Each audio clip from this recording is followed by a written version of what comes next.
Hello students, welcome to online classes of Neeraj Vajpayee International School. Today we are going to understand about topic resistivity in chapter 12 electricity of class 10. In previous class we already understood what is electrical resistance and the factors on which electrical resistance depends upon. So now let us start with our new topic resistivity. In our previous class we understood few things through which we are going to again go through. Those were factors affecting resistance of conductor. मतलब क्या क्या चीजों पर किन किन बातों पर resistance depend करता है एक कंडक्टर का. तो हमने देखा था कि पहला था वो लेंथ ऑफ कंडक्टर, कि वो कंडक्टर का लेंथ कितना होता है. अगर वो कम या ज्यादा है तो उस पर डिपेंड करता है और रेजिस्टेंस भी कम और ज्यादा होगा. Area of cross section of conductor, हमने पिछली बार में ये भी समझा था कि रेजिस्टेंस कम ज्यादा होगा अगर किसी ऑब्जेक्ट का एरिया ऑफ क्रॉस सेक्शन किसी वायर का एरिया ऑफ क्रॉस सेक्शन कम या ज्यादा हो. नेचर ऑफ कंडक्टर पे भी डिपेंड करता है कि वो कंडक्टर किस चीज का बना हुआ है, उसका स्वभाव कैसा है, उस पे भी रेजिस्टेंस डिपेंड करता है. और टेम्परेचर ऑफ कंडक्टर पे भी, वो टेम्परेचर अगर ज्यादा हुआ तो रेजिस्टेंस भी कम या ज्यादा हो सकता है. तो इन चार चीजों पर इलेक्ट्रिकल रेजिस्टेंस किसी कंडक्टर का डिपेंड करता है. एक एक करके सबको देखते हैं. सबसे पहले देखते हैं what is the effect of length of conductor on its resistance. तो इसमें एक्सपेरिमेंट के थ्रू देखा गया है कि on increasing the length of wire resistance increases and on decreasing the length of wire resistance of a conductor decreases. It means that अगर किसी wire के लेंथ को हम ज्यादा लें, मटेरियल वही रहे, उसी मटेरियल का है, वही चीज है, जैसे मान लो वो कॉपर है या आयरन का है, उतना ही उसी क्रॉस सेक्शन एरिया को हो, वही टेम्परेचर का हो, और उसके लेंथ को हम अगर ज्यादा ले लें तो उसका रेजिस्टेंस ज्यादा आएगा. अगर उसके लेंथ को कम लेंगे तो उसका रेजिस्टेंस कम आएगा.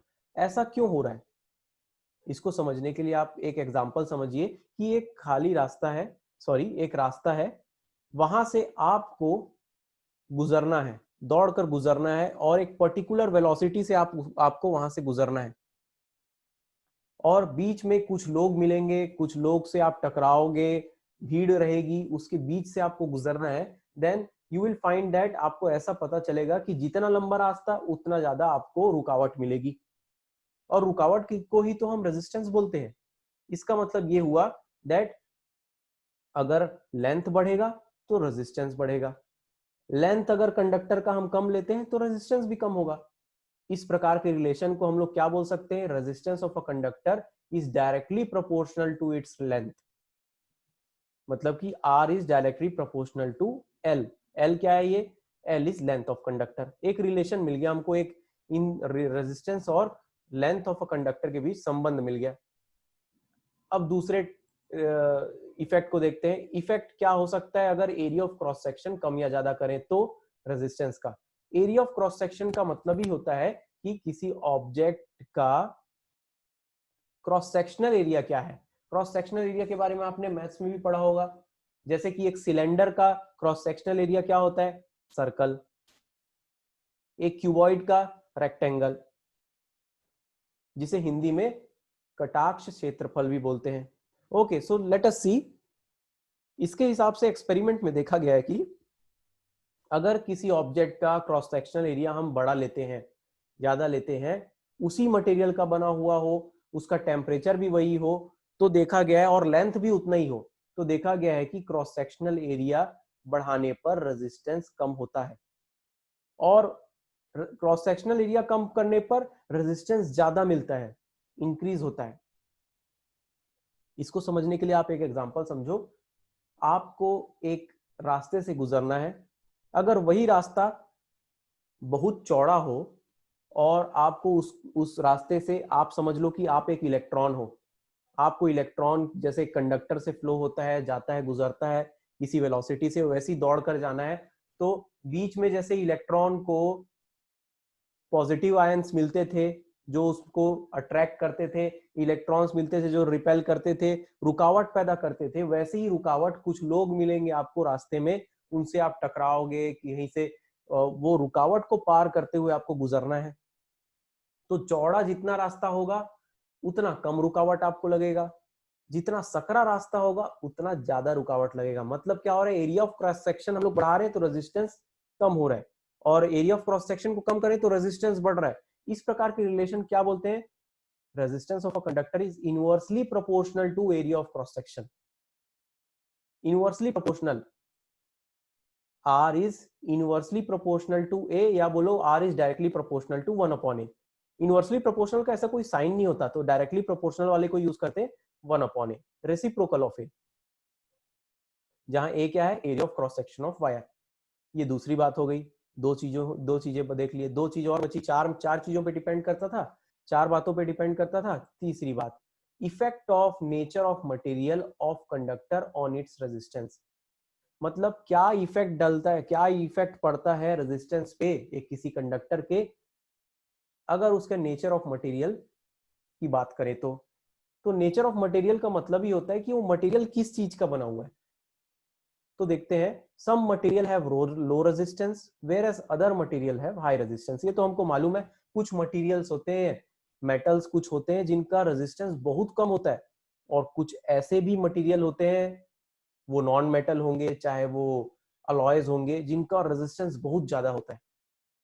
वो मटेरियल की खासियत होती है, इसीलिए तो उसको बोलते हैं नेचर ऑफ मटेरियल।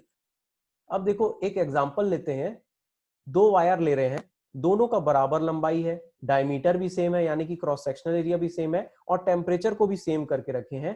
तो वो दोनों वायर किस किस चीज के हैं, एक कॉपर मेटल का है और दूसरा निक्रोम अलॉय है। निक्रोम क्या होता है इसके बारे में देखना, निकल क्रोमियम अलॉय। निकल और क्रोमियम किसी मटेरियल किसी मेटल में डाल दिए जाते हैं तो वो एक प्रकार का अलॉय बन जाता है। आप केमिस्ट्री में अलॉय पढ़े होंगे।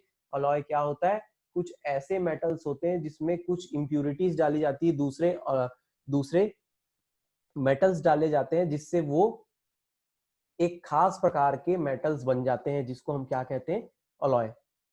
तो देखा गया है कि कॉपर मेटल और निक्रोम अलॉय के रेजिस्टेंस में 60 गुना का फर्क है, 60 टाइम्स का फर्क है। रेजिस्टेंस ऑफ निक्रोम 60 गुना ज्यादा, 60 टाइम्स ज्यादा होता है कॉपर से। इतना ज्यादा एक मेटल के वायर का रेजिस्टेंस हो सकता है, अगर उसके डायमीटर, लेंथ, सब चीज हम बराबर रखें एक दूसरे के बराबर तो भी। यानी कि कोई तो ऐसी चीज है जो नेचर ऑफ मटेरियल पे डिपेंड करती है, उस मटेरियल की कैरेक्टरिस्टिक प्रॉपर्टी पे। It means that resistance of wire is also depending on the material of wire which is made up of. इसका मतलब जिस चीज से वो मेटल बना है ना, उस चीज पे डिपेंड कर रहा है वो nature of material, sorry resistance उसका। तो हम लोग इसे कहेंगे, इसके बारे में हम लोग ये रेजिस्टिविटी में ही पढ़ने वाले हैं। तो आगे देखते हैं चौथा चीज, effect of temperature of conductor on resistance. अब देखा गया है कि टेम्परेचर कम या ज्यादा करने से, एक्सपेरिमेंटली करके देखा गया है कि कुछ मटेरियल होते हैं, कुछ मेटल्स होते हैं, प्योर मेटल्स की बात कर रहा हूं पहले, उसका टेम्परेचर बढ़ाओ तो रेजिस्टेंस भी बढ़ता है, और टेम्परेचर कम करो तो रेजिस्टेंस भी कम होता है। ये प्योर मेटल में होता है। वैसे ही कुछ अलॉयज का बारे में देखा गया है, कुछ अलॉयज में जिसका नाम है, कुछ अलॉयज के नाम ले लेते हैं, मैंगनीन, कॉन्स्टेंटन और निक्रोम।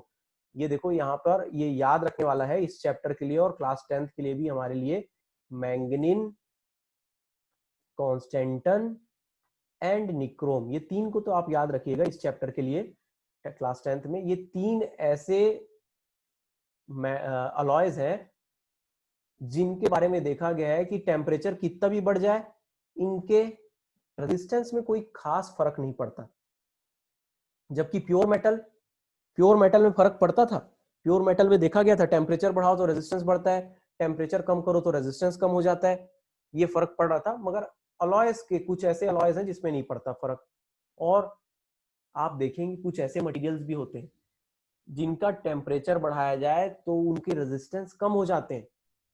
अगर आप इसके बारे में और ज्यादा पढ़ने की कोशिश करेंगे तो पता चलेगा, 12th में इसके बारे में बहुत अच्छे से पढ़ने वाले हैं। उनको कहते हैं हम सेमीकंडक्टर। हालांकि इस क्लास 10th में हमें उसे उतने खास तरीके से नहीं पढ़ना है, मगर सेमीकंडक्टर जानने के लिए just for the sake of knowledge, ऐसे कुछ कंडक्टर्स होते हैं जो पूरे तरीके से कंडक्टर की जैसे काम नहीं करते, मगर उनका टेम्परेचर जैसे ही बढ़ता है थोड़ा सा, वो कंडक्टर की तरह काम करने लग जाते हैं, यानी उनका रेजिस्टेंस कम हो जाता है। इसका मतलब effect of temperature of conductor, इसको हम लोग अलग से भी पढ़ने वाले हैं, अलग से पढ़ते हैं। इस चैप्टर में हम इसे कुछ खास नहीं पढ़ने वाले। तो अभी तक हमने क्या पढ़ा उसको मैथमेटिकली देखते हैं। रेजिस्टेंस डिपेंड्स ऑन, सबसे पहले था effect of conductor, effect of length on conductor, तो R is directly proportional to A मिला था, R is directly proportional to L मिला था। उसके बाद effect of area of cross section of conductor में मिला था R is directly proportional to 1 upon A, दोनों को मिला दिए तो R is directly proportional to L upon A मिल गया। अब देखो ये डायरेक्टली प्रोपोर्शनल साइन को इक्वल टू साइन में लाना है, क्योंकि हमें कैलकुलेटिव बनाना है, कैलकुलेशन करने लायक बनाना है, तो R is equal to rho L A, rho into L upon A, sorry rho is R is equal to rho into L upon A, जिसमें से रो क्या है, जब भी हम किसी प्रोपोर्शनलिटी साइन को इक्वल टू साइन में कन्वर्ट करते हैं तो हमें एक प्रोपोर्शनलिटी कांस्टेंट लगाना पड़ता है। इसकी वैल्यू हमें एक्सपेरिमेंट के थ्रू पता चलेगी। हम एक्सपेरिमेंट करके देखेंगे, इतना लंबाई का कंडक्टर, इतना एरिया ऑफ क्रॉस सेक्शन है और उसका रेजिस्टेंस कितना है, तो हमें इसकी वैल्यू भी मिल जाएगी। प्रोपोर्शनलिटी कांस्टेंट है ये, ठीक। इसी प्रोपोर्शनलिटी कांस्टेंट से हमें पता चलता है कि वो मटेरियल का नेचर कैसा है, वो मटेरियल किस प्रकार का किस चीज से बना हुआ है, कॉपर से बना हुआ है, सिल्वर से बना हुआ है, गोल्ड से बना हुआ है, एल्युमिनियम से बना हुआ है। हर मटेरियल का अलग प्रोपोर्शनलिटी कांस्टेंट की वैल्यू रहेगी, और इसी चीज को हम बोलते हैं रेजिस्टिविटी, जहां पर जो हमारा आज का टॉपिक है, आज का टॉपिक ही हमें इस फॉर्मूले से मिल रहा है। रेजिस्टिविटी क्या है, ये रेजिस्टिविटी इस फॉर्मूले में R is equal to rho L upon A में रो, देखो ये ग्रीक अल्फाबेट है, ग्रीक अल्फाबेट जैसे अल्फा बीटा गामा होता है ना, इसको हम लोग RHO रो बोलते हैं। ये क्या है, रेजिस्टिविटी, ये क्या है, रेजिस्टिविटी। तो रेजिस्टिविटी यहां पर इस फॉर्मूले में प्रोपोर्शनलिटी कांस्टेंट है, और वो किस पे डिपेंड करता है, नेचर ऑफ मटेरियल, यानी वो मटेरियल किस चीज का बना है। हर मटेरियल का अलग रो की वैल्यू होगी, ठीक है। ये तो अभी बात हुई रो की, रेजिस्टिविटी कहलाता है। मगर रेजिस्टिविटी है क्या, उसको डेफिनेशन क्या बोलेंगे, चलिए आगे पढ़ते हैं। तो resistivity is actually characteristic property of a material to provide resistance to the current flowing through it. अगर इसको हिंदी में समझे तो रेजिस्टेंस, रुकावट पैदा, करंट फ्लो हो रहा है उसके खिलाफ रुकावट पैदा करने की क्षमता किसी भी मटेरियल की, उसको हम कहेंगे रेजिस्टिविटी। कैरेक्टरिस्टिक प्रॉपर्टी होती है वो एक मटेरियल की, ये ज्यादा रेजिस्टेंस प्रोवाइड करेगा, लोहे का बना है, ये कम रेजिस्टेंस प्रोवाइड करेगा, कॉपर का बना है, ये और कम रेजिस्टेंस प्रोवाइड करेगा अगर वो सिल्वर का बना है। मटेरियल पे डिपेंड कर रहा है। Yes, this is nature of material, that's why it is called resistivity. Okay, हम इसको किस पे डिपेंड करता है बोलेंगे, नेचर ऑफ मटेरियल, मटेरियल के स्वभाव पे डिपेंड करता है। It does not depend upon length, area of cross section and temperature of conductor, है ना। आप लेंथ ले लोगे बढ़ेगा, मगर रेजिस्टिविटी, रेजिस्टेंस बढ़ने वाला है, रेजिस्टिविटी तो सेम रहेगी क्योंकि वो उस मटेरियल की प्रॉपर्टी है, ठीक है। आगे भी फॉर्मूले में भी पता चलेगा। और इसको हम रो से डिनोट करते हैं, it is denoted by rho. इसका फॉर्मूला बन जाएगा, देखो पिछला फॉर्मूला क्या था, R is equal to rho L upon A, तो रो को अकेला छोड़ दो, ए नीचे वाला आर के साथ जाएगा, आर इंटू ए बन जाएगा, और एल डिनोमिनेटर में चले जाएगा, तो rho is equal to R into A upon L. उसी फॉर्मूले से मिल गया ये, ठीक। रेजिस्टिविटी आपको पता कर सकते हैं, मगर ये ध्यान रखना ये रो की वैल्यू ए एल और इन सब चीजों पे डिपेंड नहीं करता, क्योंकि ये तो खास बात है उस मटेरियल का। इसकी यूनिट के बारे में देखते हैं। देखो आर रेजिस्टेंस है, उसका यूनिट होता है ओम, एरिया ऑफ क्रॉस सेक्शन का यूनिट मीटर स्क्वायर, और लेंथ का यूनिट मीटर। तो मीटर स्क्वायर अपॉन मीटर में से एक मीटर कैंसिल हुआ, तो रो की वैल्यू यूनिट हो गई, रेजिस्टिविटी की यूनिट हो गई ओम मीटर। ओम मीटर याद रखने वाली चीज, ओम मीटर, ठीक। कुछ रेजिस्टिविटी देखते हैं कुछ मटेरियल्स के, just for the sake of knowledge, रटने की जरूरत नहीं है, याद करने की जरूरत नहीं है। देखिए सिल्वर का resistivity 1.6 into 10 to the power -8 ohm metre, देखिए सिल्वर का कितना कम है। फिर कॉपर का थोड़ा ज्यादा है 1.69 into 10 to the power -8 ohm metre. ये सब मटेरियल की खास बात है। ये रेजिस्टिविटी है, कांस्टेंट है, इसकी वैल्यू कांस्टेंट है। एल्यूमिनियम का देखो 2.63 into 10 to the power minus 8 ohm metre. Tungsten का भी है 5.2, थोड़ा ज्यादा है, 10 to the power minus 8 ohm metre. Nickel का देखिए, आयरन का है 10 into 10 to the power minus 8 ohm metre. Chromium का देखो कितना कम है, 10 टू द पावर 8 के टर्म्स में चल रहा है। मरकरी का भी है 94 into 10 to the power minus 8।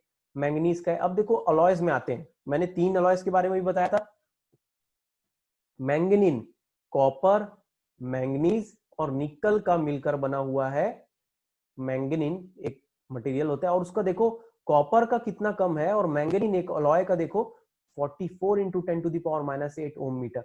क्या फर्क पड़ गया, ये मैंगनीन और निकल डाल दिए तो ये एक प्रकार से इंप्यूरिटीज का काम करेंगे। ये क्या करेंगे, ये क्या करेंगे, फ्री इलेक्ट्रॉन जो है उस मटेरियल की उसको कम कर देंगे। और फ्री इलेक्ट्रॉन के बारे में शुरू में बात किए थे ना, आउटर मोस्ट ऑर्बिट में फ्री इलेक्ट्रॉन होता है, वही तो मदद करता है इलेक्ट्रिसिटी को फ्लो होने में। कॉन्स्टेंटीन में देखो कॉपर और निकल को मिला दिए, कितना बढ़ गया, कॉपर का ही था यहाँ पर और ये कितना बढ़ गया। अब देखो यहाँ पे निक्रोम के बारे में, निकल, क्रोमियम, मैग्नीस और आयरन, इसमें सबसे ज्यादा आयरन ही रहता है, बाकी सब अलॉय की तरह इसमें डाले, अलॉय बनाने के लिए इसमें आयरन में डाले जाते हैं। और इसका देखो निक्रोम का 110 into 10 to the power minus 8 ohm metre, इतना ज्यादा होता है।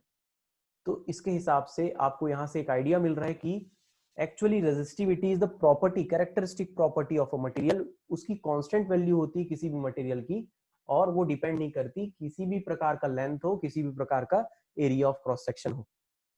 और इसे हम बोलते हैं कि ये रेजिस्टेंस प्रोवाइड करने की क्षमता किसी भी मटेरियल की, जब उसमें से करंट फ्लो हो, तो वो तो उसकी खास बात होती है, उसी की पहचान होती है, वो मटेरियल की पहचान होती है, कितना रेजिस्टिविटी प्रोवाइड करता है वो। Okay, I hope you have understood today's topic. Today we are not going through any numerical because we are going to that in our next session, जो कि है depending upon the next day, और जिसमें हम लोग पढ़ेंगे numerical based on resistivity. उसके लिए पूरा एक सेशन लगेगा, पूरी एक क्लास लगेगी। तो आज के लिए एक क्वेश्चन, 2 क्वेश्चन दे रहा हूं, उसको try to solve this, sorry try to get the answer of it. When the diameter of a wire is doubled, its resistance becomes, जब किसी वायर के डायमीटर को हम डबल कर दें तो उसका रेजिस्टेंस पे क्या फर्क पड़ेगा, क्या वो डबल हो जाएगा रेजिस्टेंस, 4 टाइम्स हो जाएगा, 1/2 हो जाएगा, या 1/4 हो जाएगा। Think about it. फॉर्मूला आपको मालूम है, R is equal to rho L upon A. ठीक, अब दूसरा क्वेश्चन होता है, if the length of wire is halved, अगर लंबाई को किसी वायर के हाफ कर दें तो उसका रेजिस्टेंस पे क्या असर पड़ेगा, क्या वो 1/2 हो जाएगा या हाफ हो जाएगा, बोल सकते हैं 2 टाइम्स हो जाएगा, 1/4 हो जाएगा कि 4 टाइम्स हो जाएगा। Think about it and try to give the answer.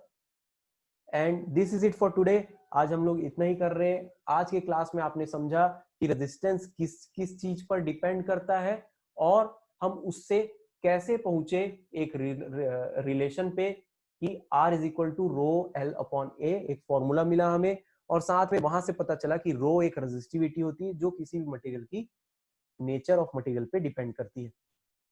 This is it for today. Keep studying, have a nice day.